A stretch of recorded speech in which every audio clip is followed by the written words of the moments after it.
देखंतु आज मु पोटल तरकारी बनईची केमिति पोटल तरकारी बनईची आसंतु जानिबा।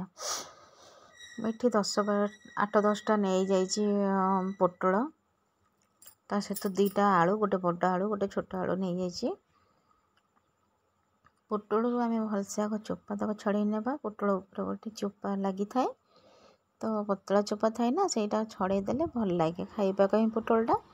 तो से पोटल आग सबुतक चोपा छड़े नौची। तापर पोटल को मुझे 2 फाड़ लेखा करके एमती काटी नौची। पोटलटा देखो मु सीधारे काटुनी केमती बंकई तेरछेकी काटुची। पोटल भल लगे सेमती देखा भी भल लगे खाइया। तापर मु आलू चोपा छड़े नौची।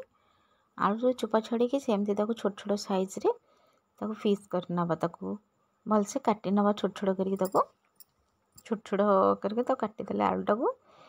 आलू और पोटल ये मुझे काटिकी थोई देइची।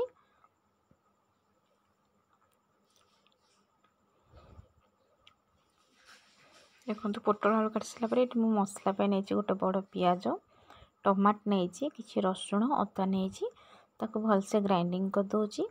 एपटे कड़े गैस रे बसई कड़े ताती आसला से आम आलू भाजी नवा।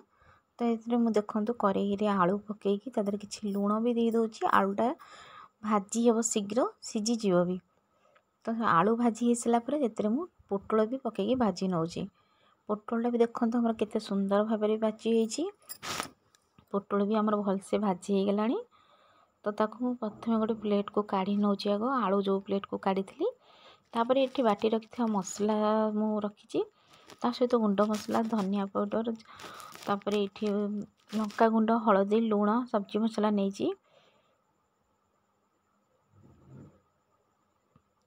तापर ये कड़े जो तेल थिला तादर अल्प तेल देकरी मुझे बाटी रखी मसला पकई नौची।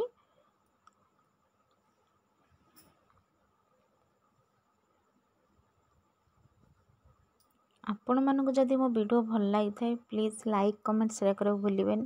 प्लीज़ सब्सक्राइब करिए मो चैनल को भूलें। देखो ये मसला तक नहीं पकईली से मोर मसला दरकार पोटल आलू मुझे मसला नहीं गली ताको भलसे आगे कषि नवा मसला गुड़ाक कारण अदा रसुण पेस्ट गुड़ा ना भलसे न कषिले से भल लगे खाया तेणुक भलसे आग कषि नौची।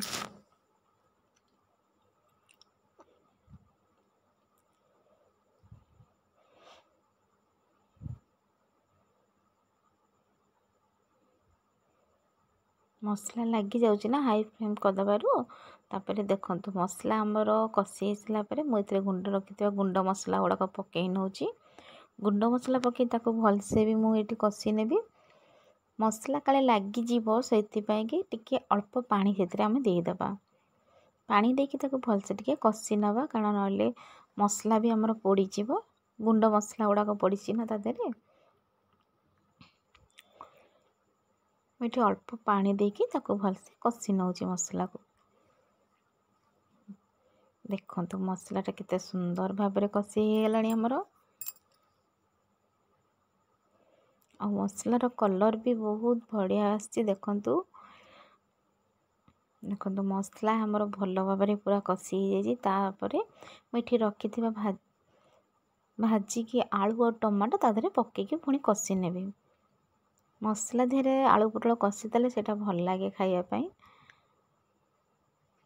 देखो केते सुंदर भाव में मुझे मसलाटा पूरा कषि हो गलानी पोटल आलू धीरे एमती किसी समय तक कषि देवे टिके आ मसला भी टिके लगी जाउथिबो से अल्प टिके पानी देकी टिके कषि नौथिबे मसला को।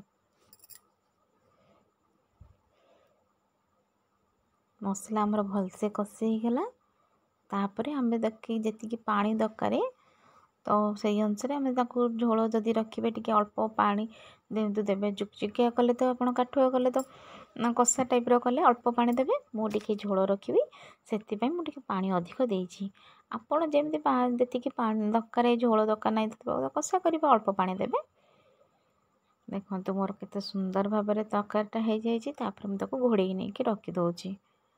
देखो तरकारीटा भी मैं फुटला भी देखो तरकारी कलरटा भी कितने सुंदर होके आसी। आमर हो गला पोटल तरकारी। ମୁଁ ଏତେ ପୋଟଳ ତରକାରୀ ହେଇସାରିଲା ପରେ କିଛି ଧନିଆ ପତ୍ର ତାପରେ ପକେଇଦିଏ।